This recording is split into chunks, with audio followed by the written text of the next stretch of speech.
Fala, meus queridos, tudo certo? Teve um tempo atrás que eu tava conversando com o primo de um amigo meu. Sei que parece até história fake, né? Pô, primo de um amigo, mas é verdade. Eu tava trocando ideia assim com ele, e esse primo assim dele, ele tinha morado na China por, não sei, acho que 1 ano e meio, coisa assim, porque o pai dele é um representante e tal, tava lá montando lá uma empresa. Enfim, ele morou por 1 ano e meio lá. E foi bem legal porque a gente tava assim, fazendo ali um churrasco, um salchipão, né? Que é salsichão, né? Que para o pessoal de Minas é linguiça com pão. Foi bem legal porque teve uma hora assim que, querendo ou não, eu acho que eu acabo direcionando assim, as conversas para falar sobre quem Deus é, independente da rodinha que eu esteja. E a gente foi lá e começou a falar sobre quem Deus era. E nisso, ele colocou um questionamento que foi muito interessante. Ele virou para mim e falou assim: tá, Nathan, olha só, eu não sei muito no que acreditar. Porque, cara, eu passei aí minha vida inteira com os meus pais falando em relação a catolicismo, etc., sobre igreja e tal. Ele falou assim: cara, agora eu cheguei lá na China e é completamente diferente. É completamente diferente tudo que eu já ouvi na minha vida. E eu vejo tudo aquilo lá, as pessoas vivendo uma cultura 100% diferente. E quando eu vejo isso, eu me questiono assim, cara, quem tá certo? Quem tá certo em relação à visão de mundo, daquilo que é correto e aquilo que não é? E aí ele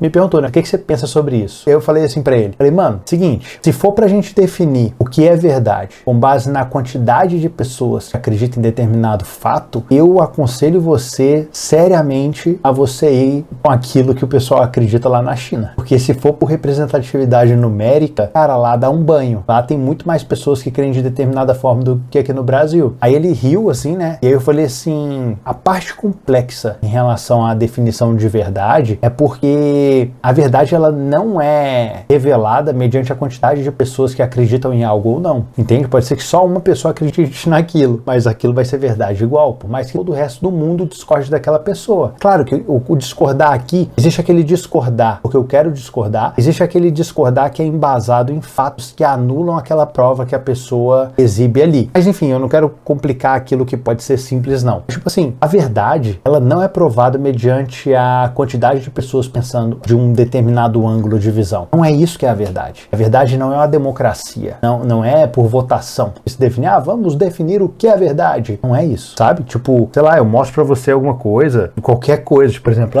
essa câmera aqui, ela é branca. Você vai chegar e vai falar assim, não, pra mim ela é verde. Cara, ela não é, ela é branca. Então, tipo assim, enfim, não importa se a pessoa não acredita, ela pensa diferente, existem coisas que são fatos em si. Logo na sequência, a gente falou sobre algo bem interessante, que é o seguinte, que o problema muitas vezes, em relação a um questionamento nosso para chegar numa determinada verdade, tá? E vale um disclaimer aqui de que eu não considero que eu cheguei nessa revelação da verdade, mas é algo que eu busco constantemente, sabe? É algo que eu busco constantemente e amo descobrir que eu estava errado. Por mais que é horrível, mas eu gosto disso. Acho que vocês conseguem entender. Eu amo perceber que eu descobri algo novo, que eu não sabia antes. E um problema muito grande em relação a essa, como eu posso falar, essa pesquisa, essa busca por aquilo que de fato é verdade, é que muitas vezes, isso eu tava falando com ele, é que muitas vezes a gente pega uma coisa que nós pensamos quando a gente tinha 20 anos, 15 anos, por 5 minutos, e a gente chegou a uma determinada conclusão, porque a gente pensou 5 minutos num fato, e a partir desse ponto, e esse intervalo de 5 minutos foi o único intervalo no qual nós estávamos disponíveis para, dentro da nossa definição de verdade, abraçar fatos novos. Era naquele intervalo de 5 minutos que você pegou um volume de dados para processar eles para chegar numa determinada conclusão. E o problema disso é quando, a partir desse fato de 5 minutos de raciocínio, você define naquilo que você acredita, e a partir disso que você definiu, para sempre, você não aceita mais nenhum fato novo. Não. Tudo, o intervalo que estava disponível para eu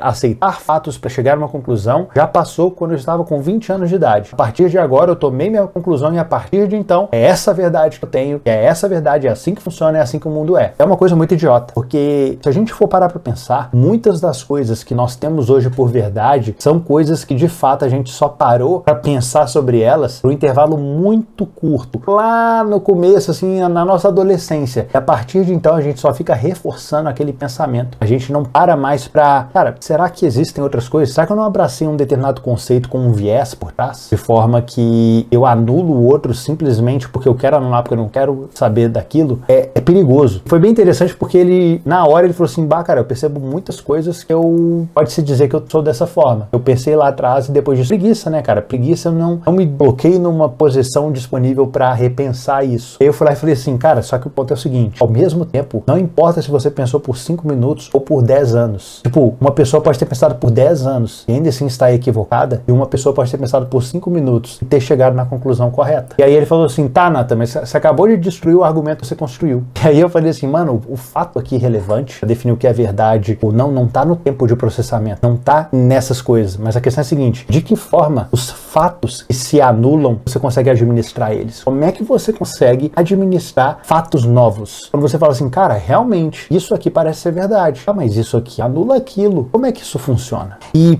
eu paro pra pensar em relação a muitas coisas, sabe? Sobre a minha visão de quem o Senhor é, sobre a forma que ele se porta, sobre enfim, essa complexidade, né? De uma pergunta, assim, filosófica, de qual que é o sentido da vida e etc. É complexo isso. É complexo porque eu percebo dentro de mim uma tendência muito grande a me tornar um disco arranhado, né? Disco arranhado que volta, pula, volta e repete a mesma coisa. Pula, repete a mesma coisa. Fica ali aquele loop infinito, contando sempre a mesma coisa, não parando para repensar, será que eu tô crescendo? Será que eu tô de fato reproduzindo algo que é verdade ou eu simplesmente fico reproduzindo algo que eu escutei por conveniência ou por preguiça de pensar? Ou sei lá pelo que, entendeu? Ou porque, não sei, essa verdade que me fez bem e com base nisso eu abracei ela. Porque, cara, a verdade, ela não tem que ser confortável. Ela não tem que ser. É difícil isso. É difícil porque a verdade, ela não é conveniente. Ela não é. A verdade, ela não é encontrada por conveniência. Mas, enfim, dentro disso, o que eu queria trazer aqui é que, cara, existem coisas que, sinceramente,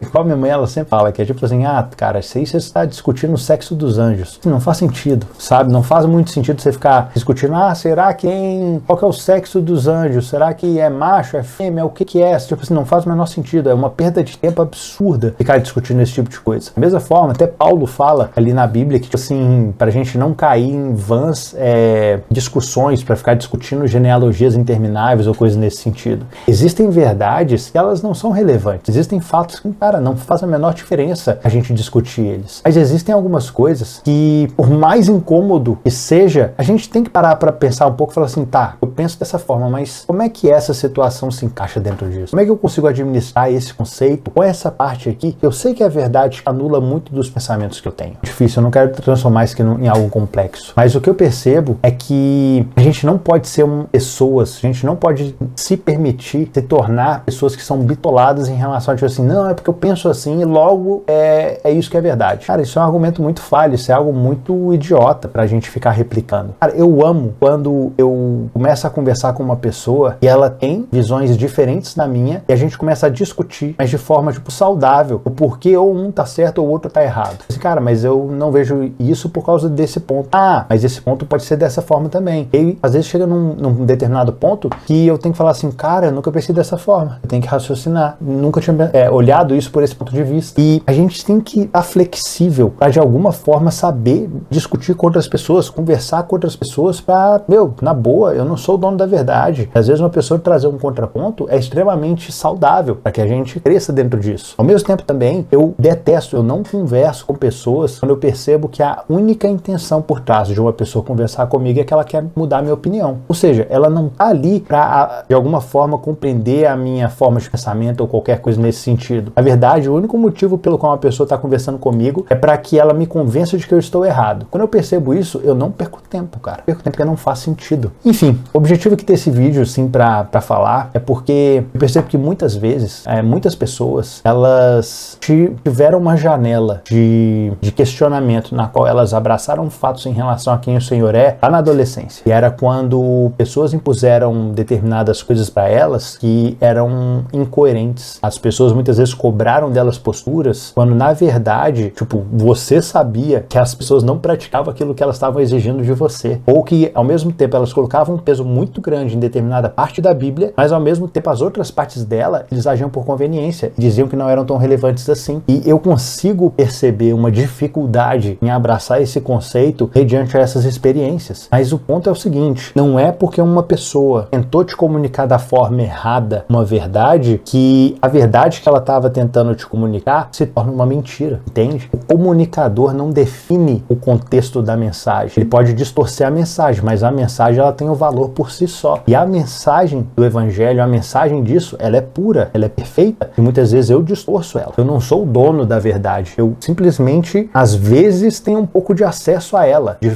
E às vezes eu percebo que eu sou usado pelo Senhor para de alguma forma transmitir para o coração de algumas pessoas alguns atributos dessa verdade, de forma que as pessoas consigam percebê-la. Mas, no final das contas, se eu começar a falar um tanto de abobrinha, isso não distorce aquilo que de fato é a verdade. Ela é o que é. E eu, vendo ela, posso comunicá-la de forma errada. Isso é complexo. Desculpa, mas é complexo. Eu não consigo falar disso de uma forma simples, sem, sei lá, talvez sem ter esse sentimento de que parece que eu estou complicando as coisas. Meu objetivo principal aqui com esse vídeo é falar pra você, tipo assim, cara, se você tá muito convicto em relação ao que você acredita, e isso tem anos, e você percebe que você não muda de ideia, e você não soma nada àquela visão que você tem, cara, eu tenho uma chance enorme de você ser uma pessoa bitolada, de você ser uma pessoa que de fato, cara, você não se encontra equivocado nas verdades que você abraçou. Eu sinto lhe dizer, mas eu acredito realmente que você está equivocado naquilo que você acredita. Porque, cara, constantemente eu percebo que aquilo que eu pensava, aquilo que eu achava que era de determinada forma, tem algo por trás, tem algo ainda maior do que eu não consigo ter dimensão. Deus é muito incrível, Deus ele é muito grande e a gente não consegue abraçar todo o conceito de quem ele é. A gente não consegue abraçar todo o conceito da graça dele, da misericórdia dele, sabe, da salvação dele. E muitas vezes parar para escutar alguém que pensa diferente da gente faz com que a gente cresça na nossa fé, faz com que a gente deixe de ficar no raso e dê uma aprofundada um pouquinho maior dentro daquilo que de fato o Senhor é. Porque eu percebo que muitas vezes o Senhor ele não se revela para mim da forma que ele se revelou para a pessoa que está do meu lado. E às vezes a forma de Deus se revelar para mim, uma nova face dele, algo novo em relação a ele, é justamente quando eu paro para escutar alguém que, cara, talvez pense diferente de mim. E aí eu percebo um lado do Senhor que eu não conseguia enxergar direito, sabe? Então o incentivo é esse. Cara, a partir do momento que você vê uma pessoa que tem uma fé, você admira, uma pessoa que tem uma conduta que você fala assim, pô, cara, que pessoa massa, eu quero conversar mais com ela, sobre a forma que ela enxerga o mundo, como é que ela pensa sobre a vida e etc. Você vai crescendo alguns degraus, e você vai aumentando a sua fé, você vai expandindo a sua fé, o seu conhecimento a respeito de quem Deus é. E a minha recomendação hoje é que você faça isso. Converse com pessoas que são diferentes de você. Mas obviamente que, cara, pelo fruto se conhece a árvore. Então olhe o fruto das pessoas e com base nesses frutos, escolha quem você quer conversar, tá? É isso, meus queridos. Um grande abraço.